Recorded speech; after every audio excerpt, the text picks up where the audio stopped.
Oh, don't clap for me. I'm just the warm-up act. I'm Susan Schwant, and it's my privilege to chair the Canton Commission for Culture, Arts, and Heritage. And boy, is that a mouthful.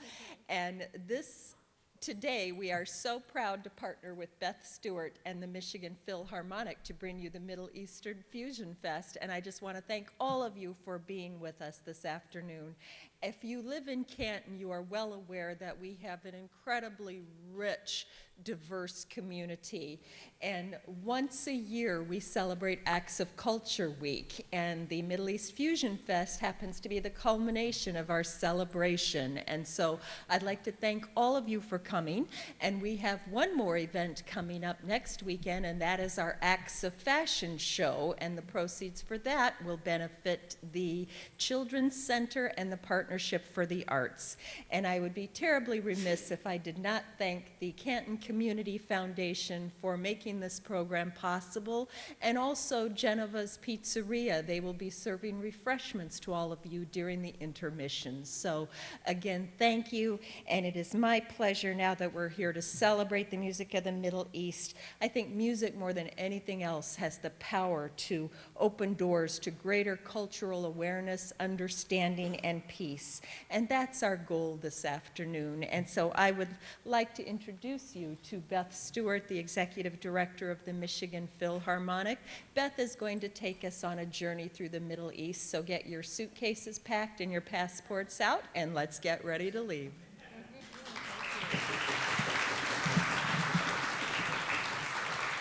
Thank you, Susan, and once again, thank all of you for coming. It's such a beautiful spring day outside, and so we really thank you for coming to spend a beautiful afternoon here with us inside. But I do promise you that what you will hear today is as lovely as the weather is outside. So we're really glad that you have come to join us. And the Michigan Philharmonic is always thrilled to be a part of this wonderful celebration of Canton Culture Week. And as Susan said, to celebrate all of the great diversity of our community, and to, especially as it comes together under arts and culture, is a wonderful way to bring all of our communities together. And today's performance by the Michigan Philharmonic is going to feature our Michigan Philharmonic Chamber Ensemble under the direction of Nan Washburn.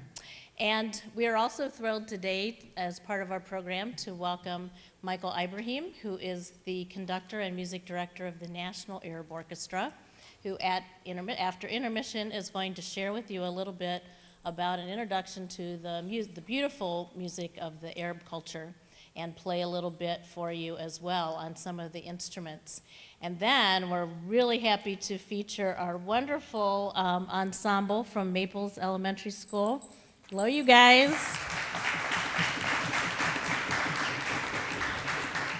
And under the direction of Catherine Prouse, and we're really thrilled that all of you have come to join us, and parents and families, thank you all so much for helping to make this celebration really wonderful. And I wanted to let you know that we're thrilled to bring all of this together, and it's just today going to give you a little taste of a larger fusion fest that the Michigan Philharmonic and the National Arab Orchestra are going to do together downtown Detroit in September at the Music Hall. So get ready for that, because that's going to be really big. So we're happy that you joined us today to get a little introduction to this larger fusion fest that's going to be super fun. I would like to also welcome you back here to this stage on Tuesday night. Our Michigan Philharmonic Youth Orchestra of over 100 students will be here performing their spring concert. And Hector Quitete and Nan both do our youth orchestra and do a marvelous job. And so we'd love for you to come back and hear them as well. And the Michigan Philharmonic has one more concert in our season. And if you got one of our program books, you'll be able to see we're doing a really fun concert and in an old garage. And we're doing a concert called Symphonic. And it's all music, the great classical music from video games and adventure movies. So it's going to be a lot of fun, and we hope that you will join us for that. That's going to be on Saturday, May 16th. And the National Arab Orchestra also has a huge concert coming up this Friday night, May down at the music hall. And I believe that Michael brought some cards for that today, so be sure and pick some up on your way out because that's going to be a terrific concert as well. So let me welcome all of you once again, thanking all the sponsors who helped to make today possible. The Canton Cultural Commission, Canton Township, the Canton Community Foundation and the Herb Scott Fund, Brightside Dental, Women's Life OBGYN, and you heard about the Genova's Pizza, who's going to have some treats for you at intermission time. And we thank Canton Cable for being here. They are taping today, so you guys don't have to tape or anything. There will be taping available afterwards. So we hope that you guys just sit back and enjoy the concert. So please join me in welcoming Nan Washburn and the Michigan Philharmonic Chamber Ensemble as they present to you the music of the Middle East. Thank you.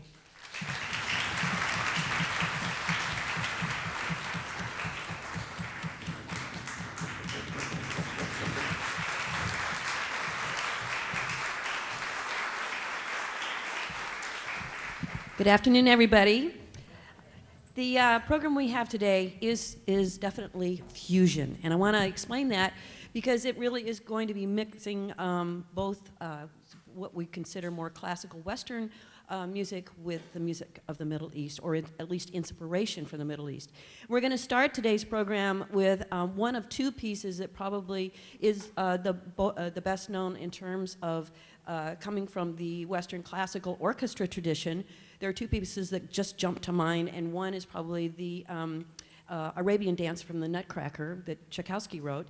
And this is the other piece written by another Russian composer, Rimsky-Korsakov, and it's called Scheherazade.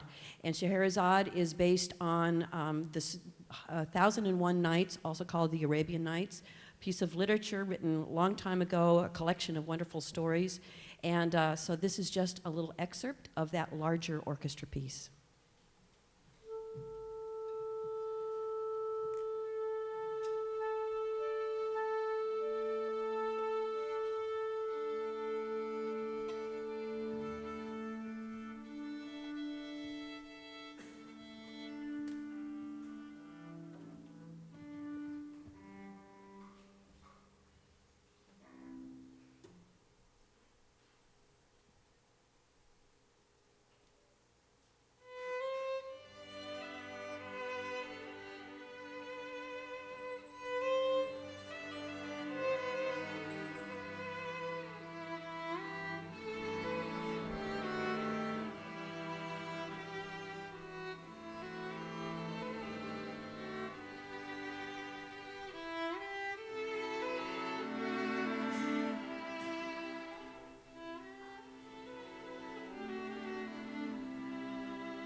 So next we have some music from Turkey. And the composer, Sedat Öztoprak, was born in 1890. He died, I think, in the 1940s sometime. But he was a very famous composer and oud virtuoso. And for those of you who do not know the oud, that is similar to a European lute that is played throughout in Arab music throughout the whole Middle East. And he was one of the founders of the Istanbul Conservatory. His grandson has the exact same name, but he's a quite famous opera singer, actually. And this is definitely a fusion arrangement. The melody is original, and then I've added some other things, again, to be as a fusion piece. One of the things that's interesting for us that you don't hear as much in Western classical music is the meter of 10/8. And it's in groups of 3, and then 2 groups of 2, and a group of 3 at the end. And it's a very important rhythm that you hear in a lot of works from the Middle East. So I hope you enjoy it.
The next work is by Egyptian composer Gamal Abdel Rahim, and it's called The Lotus Pond, the English title.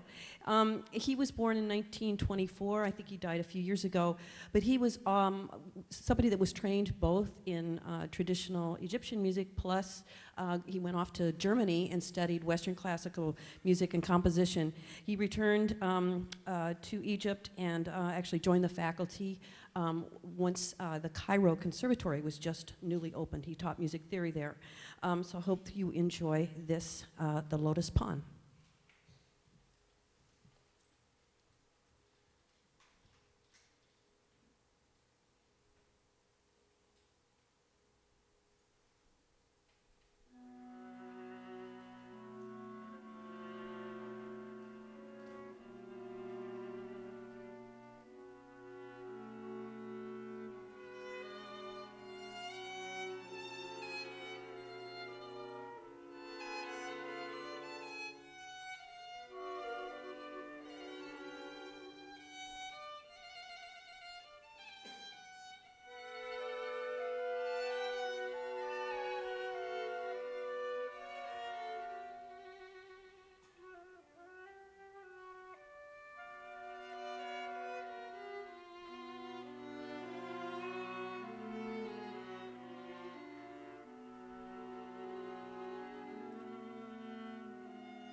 Next, we have two folk songs from Israel.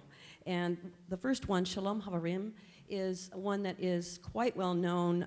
Many school children learn it. I know I grew up learning it, I think in Girl Scout camp, maybe, I think. But it's quite familiar. It's often sung as a round. This arrangement is not quite that. It's a different arrangement. But what the meaning is peace, friends, till we meet again. And the second Israeli folk song is by contemporary songwriter who lives in Israel, Nurit Hirsch, and the song is called Bashana Habaha. And it's a song that is about hope. And I want to read you, even though we're not going to be singing it, right? No, you're not going to sing it. But we're playing it, but I thought you'd like to know about the words. In the year to come, as I sit on my porch and count the birds flying around, I will see children playing, running between houses and in the fields. You will see how good it will be in the year to come. I thought that was a really nice sentiment.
The next work comes from Lebanon, and this is a work by Rabi Abu Khalil, and he's also famous as a composer, but also as a virtuoso oud player.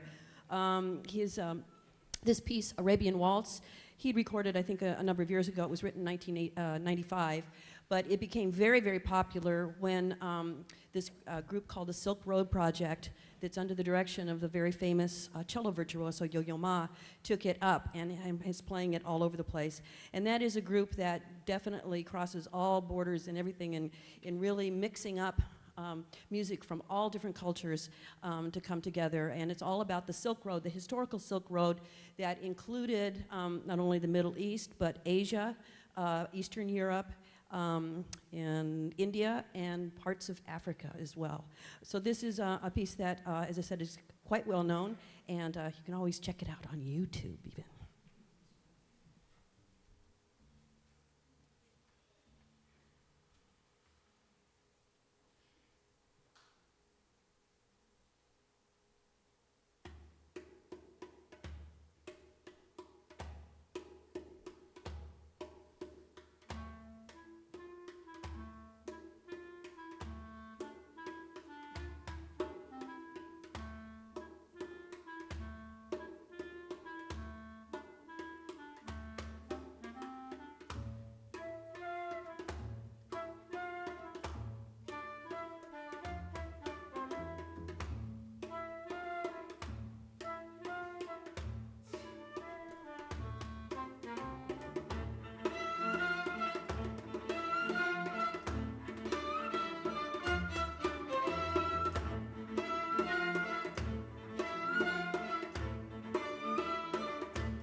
The last piece that we're going to play before intermission is by an American composer, actually one that was from California, of all places. And he, in 1956, set out on a world tour, and the idea was to really study and learn about music from all over the world and bring that back to the U.S. to share for further cultural understanding of all of us.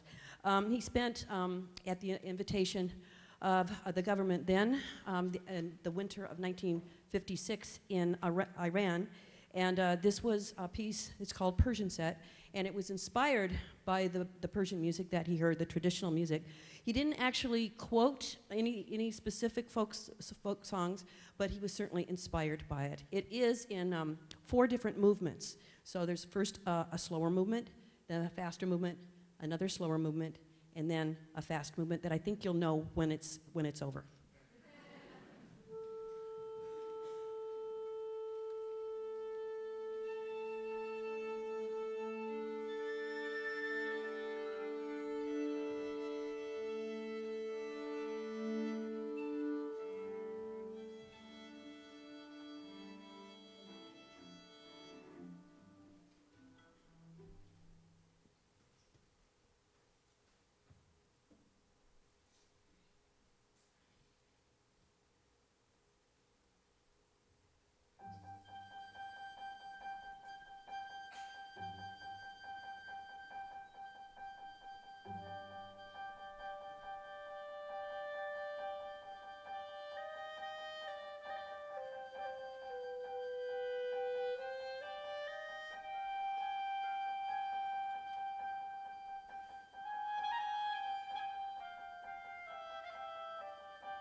Good afternoon.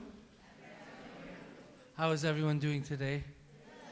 I see we have all these great looking kids up here up front. How you guys doing? I don't know, for some reason I feel like I'm doing stand-up right now. I was out yesterday in the rain. So, can we dim those lights just a little bit? So, the program we heard today was a varied program of Middle Eastern music. Middle Eastern music has a heritage that spans over about 2,000 years. And it's diverse as much as it is varied. So you have in the larger picture, you'll have music from the Turkish tradition, you'll have music from the Iranian tradition, and then you'll have music from the Arab tradition. And that Arab tradition includes music from Iraq, Jordan, Palestine, Syria. We also heard music from Israel today. But that whole region, the Levant, or Greater Syria, which was what it was called under the Ottoman Empire, which was the longest standing Islamic empire and the last Islamic empire in the Arab world. So the National Arab Orchestra plays music from the Arab tradition. Now, one of the interesting things, the Michigan Philharmonic played a piece called a samai, which is a form of music in a 10/8 time signature. So in Arab music, we break down that music into a couple different sections. You have a rhythmic cycle that stays constant throughout. So in the case of a samai, you'll have 10/8, and that beat structure is broken up into 3 ways. You have the strong beat, or what we call a dum. You have the weak beat, called a tak. And then you have the silence, called is. So in a samai in 10/8, you have on beat 1, dum, tak, tak, dum, dum, tak. Dum, 2, 3, tak, tak, 6, 7, 8, 9, 10. And that cycle will keep repeating while the melody is playing on top of that. So, but that tradition is really, that form of music is from the Turkish tradition. And there's a lot of intermingling between traditions of music. So Arabs, when Arab music is being taught in the conservatories, they're taught to play samais because it's a simple form. It teaches the student how to comprehend the mode or the maqam system, which is our theoretical system of music. And it also teaches the student how to play in time. So it serves a purpose. The National Arab Orchestra, like I said, focuses on Arab music.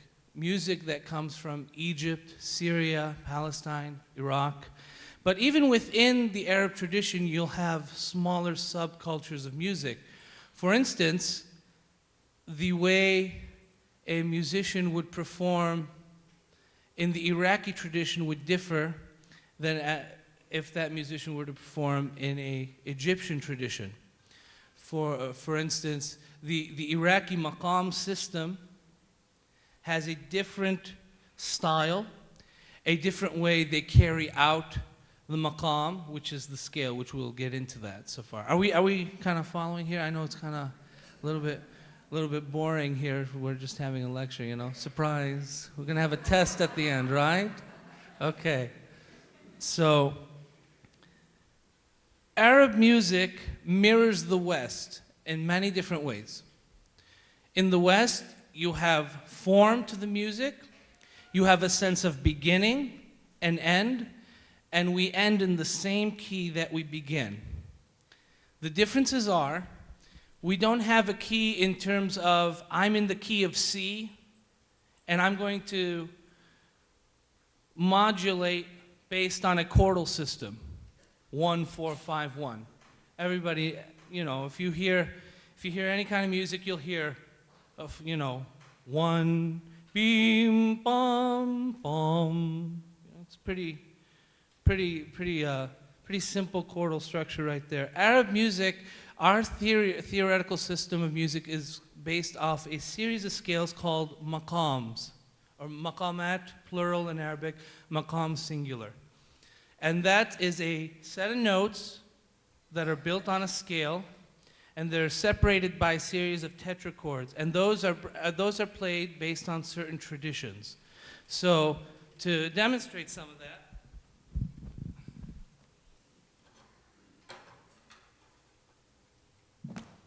we'll have, for instance, you have the major scale, right?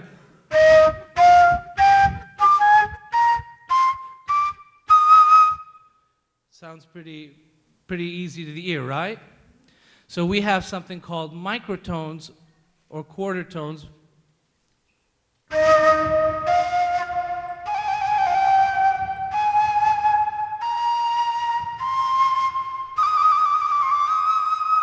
You hear that difference right there? You hear the difference in the notes, right, kids? Yes. So that maqam that I just played, we call it rast. And on the way up, and on the way down,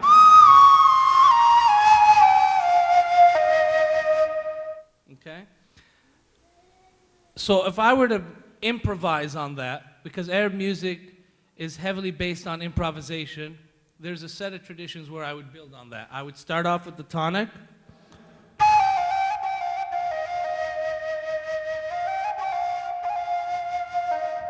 There's my first phrase. Second phrase, I just build on that.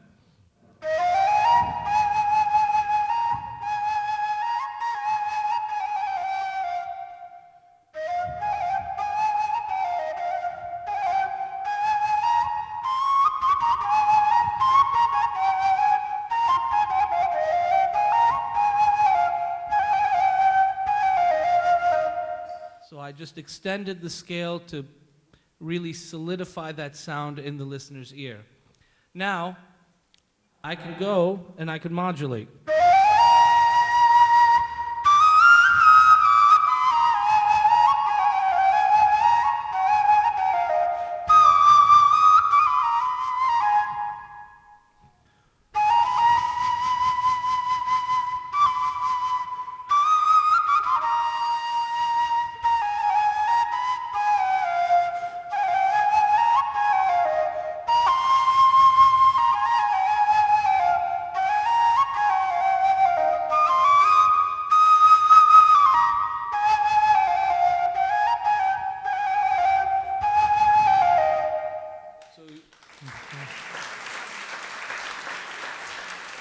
Thank you. So, we were able to hear the difference, right? You were able to hear how we changed the scale. We ended up coming back down, right?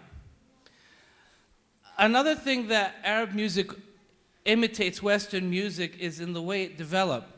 So we know, if we study music history, we know that Western music comes from the Catholic Church. Because in that time, everybody that could read, everybody that had access to books or education was either church officials or there were nobility. And in the same way, Arab music is heavily influenced by the Byzantine Church, the Catholic Church's Eastern counterpart. For instance, you have a Byzantine chant hymn that's like around 300 or 400 AD that goes a lot like this. And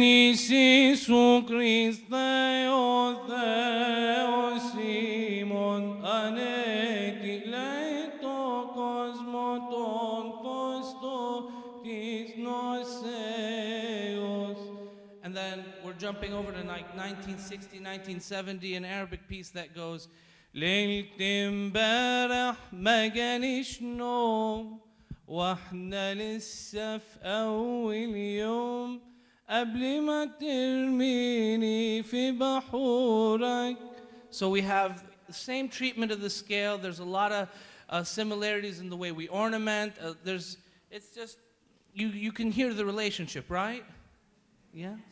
Great, great, great. How many of you have heard Arab music before, just out of curiosity, that are not Arab? The hands go down. Okay. Where have you heard Arabic music? Iraqi music? Where?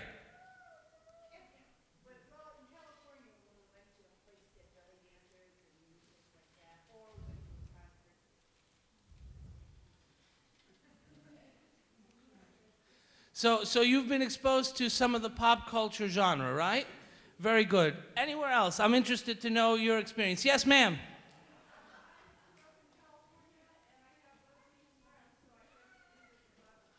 Okay, very good. See, if you want to listen to Arabic music, just go find yourself an Arab friend, and you're bound to hear it at some point or another, huh? Yes.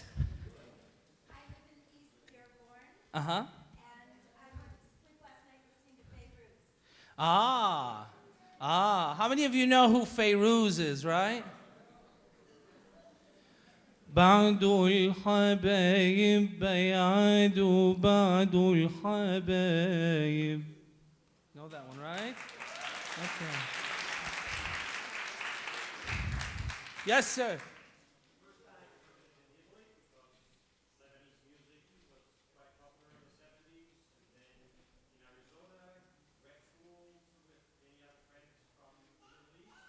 Very good. Very good.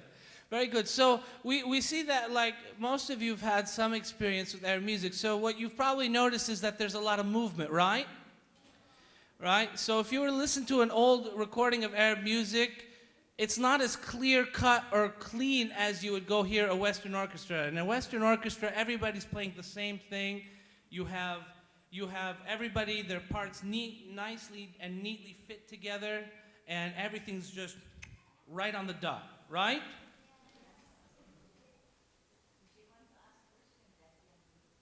Okay. You want to ask a question? Yes. We'll get into that. We'll get into that. You're jumping ahead. You're ruining my whole monologue.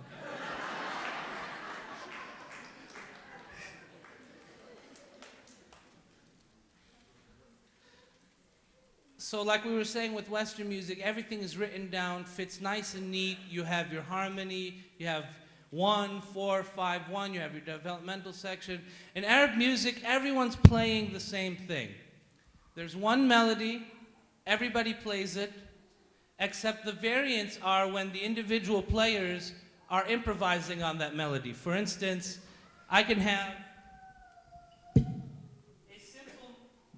I can have a simple melody that goes like this.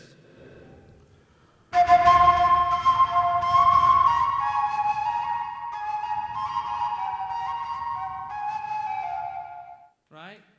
Okay. I haven't done anything yet. So then the guy next to me can be playing that same melody like this.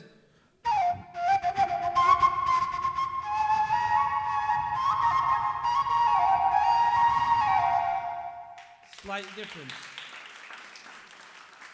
And that's a trait in Arab music that goes to improvisation. Improvisation in Arab music is very prevalent. It's central to the ethos and the aesthetics of Arab music.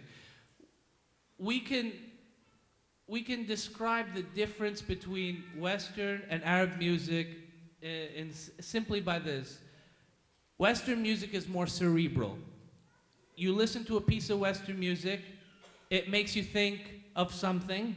It makes you think of a picture or a story. With Arab music, it's more emotive. And that sense of emotion that people get when you go to an Arab music performance and you see people clapping, or if they hear a solo and they shout out a phrase like Allah or Ya Ain, it's emotive. And that emotion, which studies have been done on it in UCLA and other, with ethnomusicologists like Dr. Ali Jihad Rasi, or out in Marygrove College, Dr. Anne Rasmussen, they call this experience tarab, T-A-R-A-B.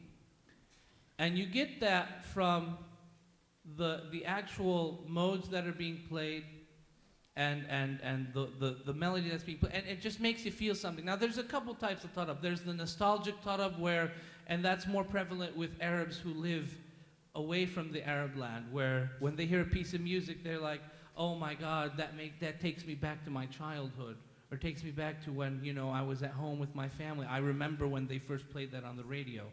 And then there's a certain type of tarab that the advanced listener who has some knowledge of Arab music gets when they listen to an improvisation, where that performer will play one mode, they'll develop it and perform on it and almost put that listener into a trance. And then a cycle happens where the listener will react to the performer.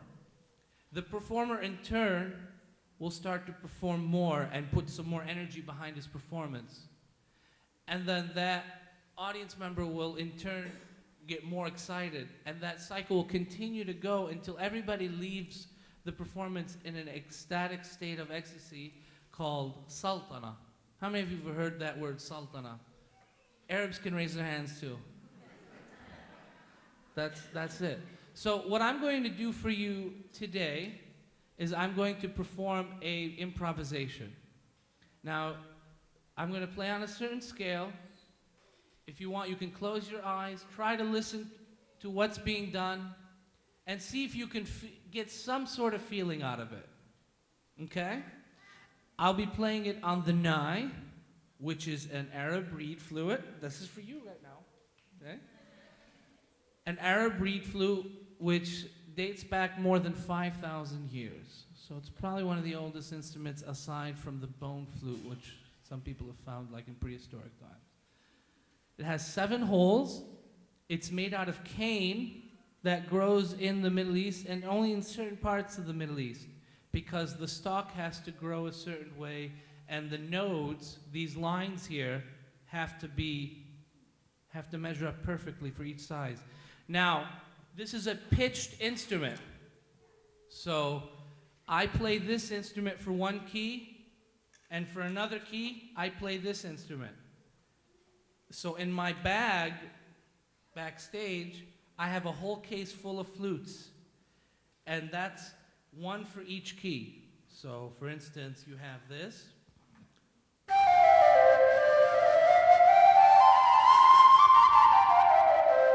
then you have this.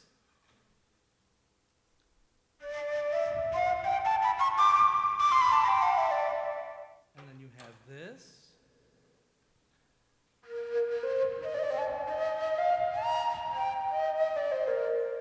So you get it? Clear? That's why we have many different flutes.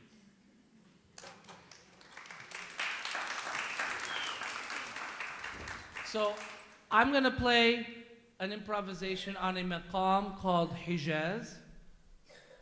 And I know some of it might seem a little bit stereotypical. It's not the proper tuning, this is more proper. See here the difference between... Big difference, right? That's the small little flavoring in Middle Eastern music that differs from Western music. So, here goes.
I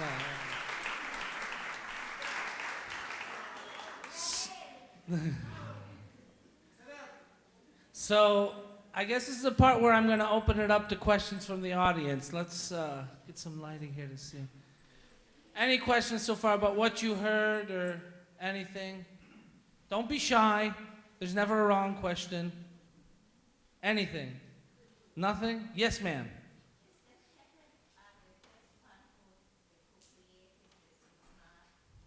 The nai? The nai has different connotations. They say that it's a shepherd's instrument. They also say that the double-reeded pipe is also a shepherd's instrument. In Arab music, the nai has more of a religious significance than anything, particularly in the Islamic religion, where Sufism, which is a sect of Islam, heavily relies on music as a way to connect with the Creator. So, and they say that the story is that God whispered a secret into the flute, and every time it plays, that secret is trying to come out. Yes, sir, right back there. What's the composition of a basic group in Arabic music? So in Arab music, you have pre-World War I, you have a small chamber group, which was the dominant group, which consists of violin, or as it was back then, a rabab, which is a skin-faced, two-stringed spike fiddle. Then you have the oud, which is an 11-string Arab guitar, fretless guitar. You have the qanun, which is a zither-type harp that is manipulated through the use of levers. And then you have the nai. And you have the riq, which is a round-shaped frame drum with jingles on it. Okay, much like a tambourine, except it only has 5 tambourines. After World War I, you see the rabab being replaced with the modern-day violin. Western notation begins to be used because the education of Arab music is mostly by rote. It's an oral tradition. So then you'll have the addition of violins. So the modern-day Arab orchestra, which if all of you come to our concert, May 8th at the Masonic Temple, you'll see what a modern-day Arab orchestra looks like. You'll have a number of violins. You'll have a cello, 2 or 3. You'll have the main instruments in the Techt ensemble, oud, qanun, nai. And then you'll have your percussion section. And in addition to that, composers have added in instruments such as the saxophone, the electric guitar, eventually keyboard instruments and synthesizers began to make their way into the group. So it's a pretty varied group that just kept adapting to the demands of composers, much like how in Western music the orchestra adapted to the compositions that were being written for that day. Yes, you again. Shoot.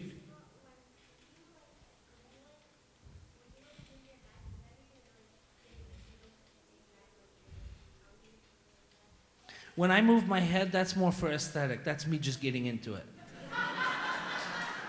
They found me out. Thank you.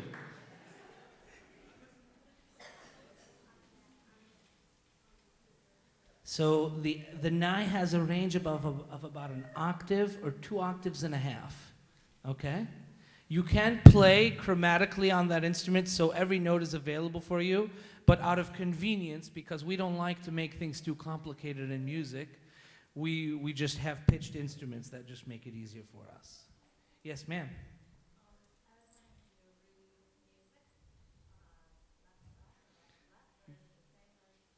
Music notation is the same. In the NAO, we have Arabs and non-Arabs performing with us. So we're all reading the same sheet music. Everybody is playing out of the same repertoire. They just have to learn the dialect, which is just how do you interpret what's on the page. Yes, sir. Can you not instead of you said you have several nice from several If you have to tune a nai, then you don't have a good instrument.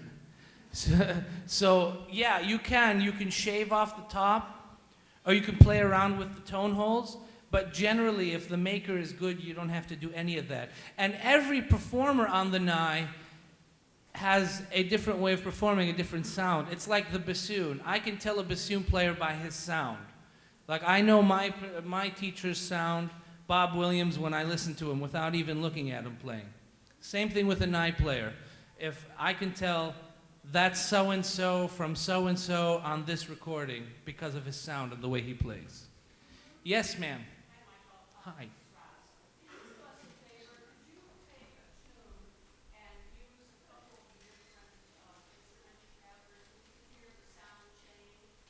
Sure.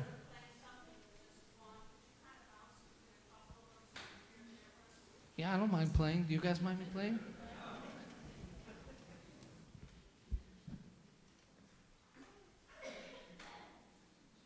So we'll start with this one.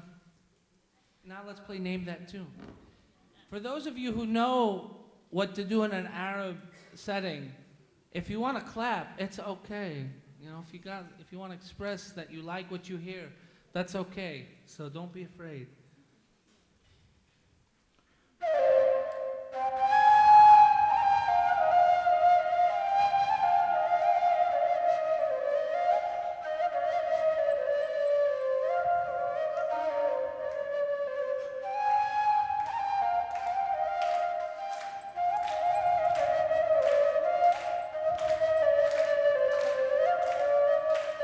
Keep going.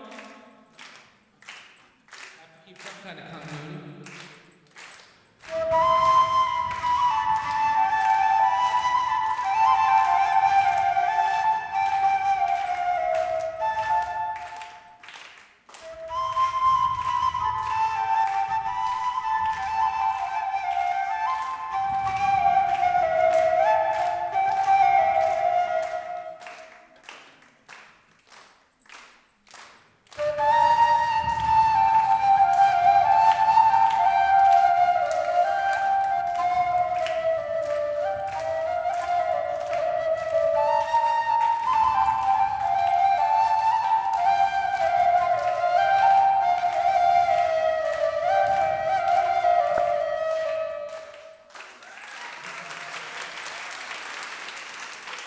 You got some enthusiastic clappers right in the front row.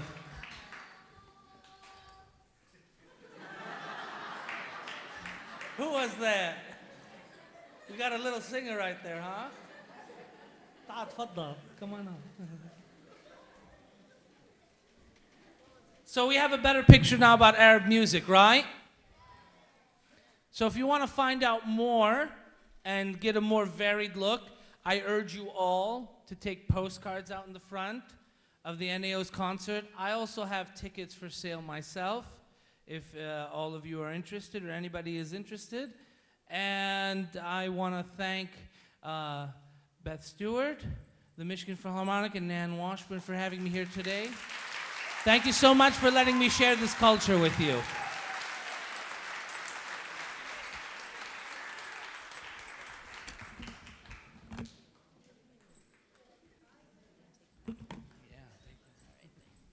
All right, let's thank Michael again. Wonderful. Now, while Mrs. Prouse gets her ensemble ready, I am going to tell you just a little bit about them. So, students, you watch Mrs. Prouse over here, okay? And we are really thrilled to welcome the Maples Elementary School Arabic Music Ensemble. And I had the opportunity to hear this wonderful ensemble last year, and they just blew me away. And you students, you have been great listeners, super wonderful, and we're really so thrilled to welcome you here to join us today. So let's all get ready to welcome the Maples Elementary Arabic Music Ensemble. Thank you.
so much. My name is Catherine Odom Prowse, and I am blessed to be their teacher at Maples Elementary School. I would like you to meet our drummers. Huda El Namr, Mohammed Obeid, Maya Swedan, Lean Yassin, Hattie Ellaway, Rawan Faiz, Mohammed Hamoud, Nina Kelef, Ahmed Bazi. Oh my goodness, Tamara Gomez. I really practiced all the Arabic names, and Tamara Gomez almost threw me. Oh my goodness. I would like you to meet the lovely Eliza Bazi and Hussein El Haraki, Maples Arabic Music Ensemble. Now I would like you to listen to a very beloved Arabic folk song, and we're going to be led by a first grader. Her name is Dalal Mawauri, and she's been practicing every day for this moment. Dalal?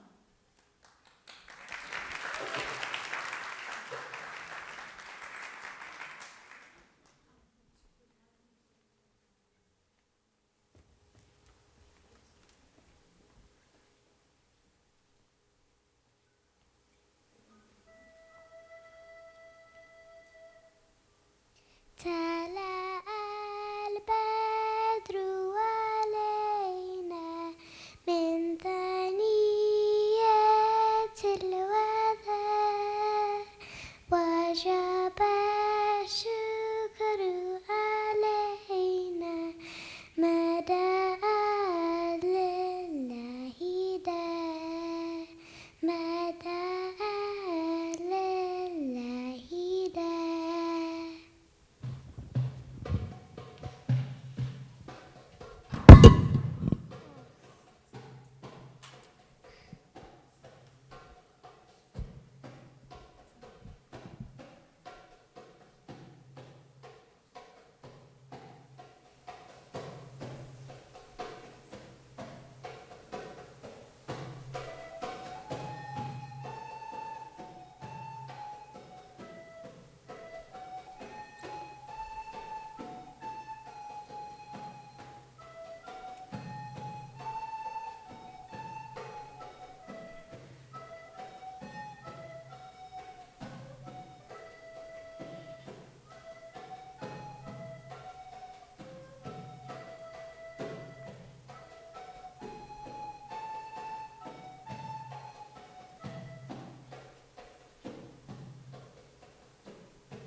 Thank you so much. And now we would like to sing for you a Lebanese folk song. It's called Jidi Wahamar. And it's, everybody has a car, but my grandpa rides a donkey. Yes. And he loves his donkey so much, he gave his donkey a blue bead to ask for God's blessing. And I was given a blue bead by my husband, so I think he must love me very much, and I'm blessed. But this is a song that the children love very much. And you know what? I'm going to let them tell you the story. We're going to start.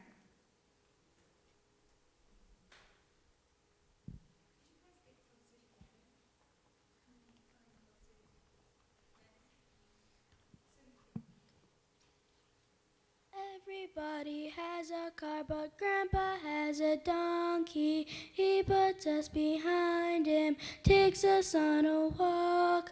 The policeman blows his whistle and he waves his hands. All the cars are honking horns. Ba, ba, ba. His donkey does not walk except under the blue sky. Grandpa, 'cause he loves him, hangs for him a bead of blue. When the world is raining, down come all the water drops. He hides under the neighborhood's balcony. Everybody has a car, but Grandpa has a donkey. He puts us behind him, takes us on a walk. The policeman blows his whistle and he waves his hand. All the cars are honking horns. Ba, ba, ba.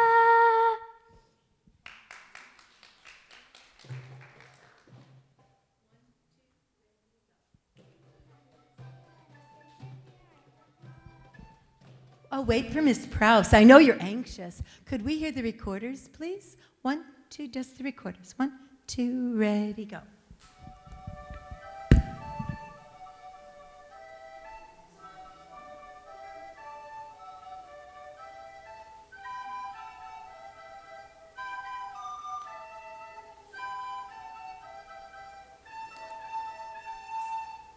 Children on 1, 2.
Thank you so much. I forgot to mention that Hattie Alloway is in 3rd grade. Give us a drum roll. And Dalal, you did so wonderful in your solo. Wow. You were beautiful. Now, this is the song that I was listening to last night by Fairuz, Tick, Tick, Tick. Where's your husband? He's picking pomegranates and plums. Enjoy Tick, Tick, Tick. And we're going to listen to our beautiful recorder players first, and then get ready.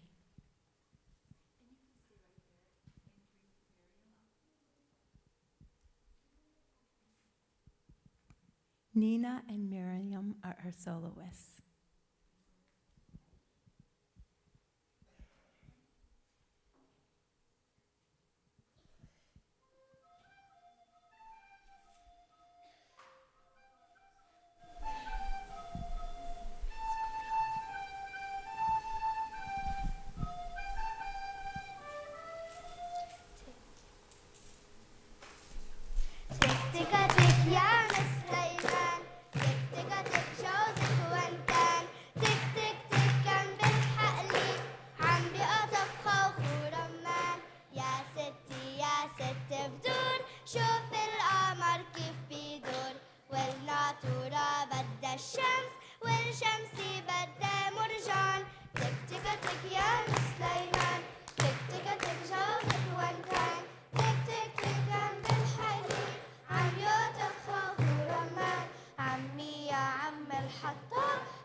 والهوا بدها خيمة والخيمة بدها تحتان تك تك تك يا سليمان تك تك تك جوزك وين كان تك تك تك كان بالحقلي عم بيقطف خوخ ورمان وين الجمال شو طعمناهن قمح وخضار شو سقيناهن مية زرار عم الغراض جوزني بنتك تك تك تك يا سليمان تك تك تك جوزك وين كان تك تك تك كان بالحقلي عم بيقطف خوخ ورمان.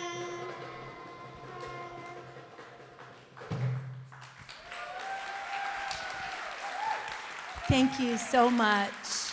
We are from Maples Elementary School, and we are so grateful to be here today. And our closing song, get ready, The Wedding. Thank you.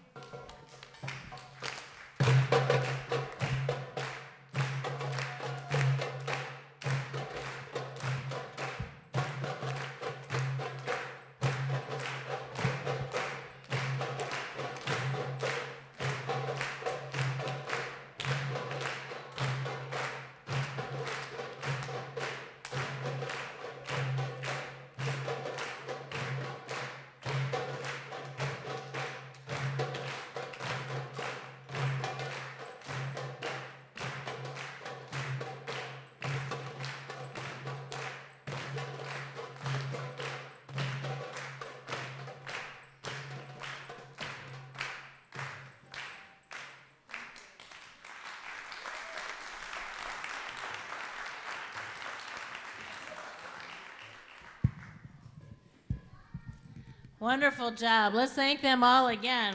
Students, you are great.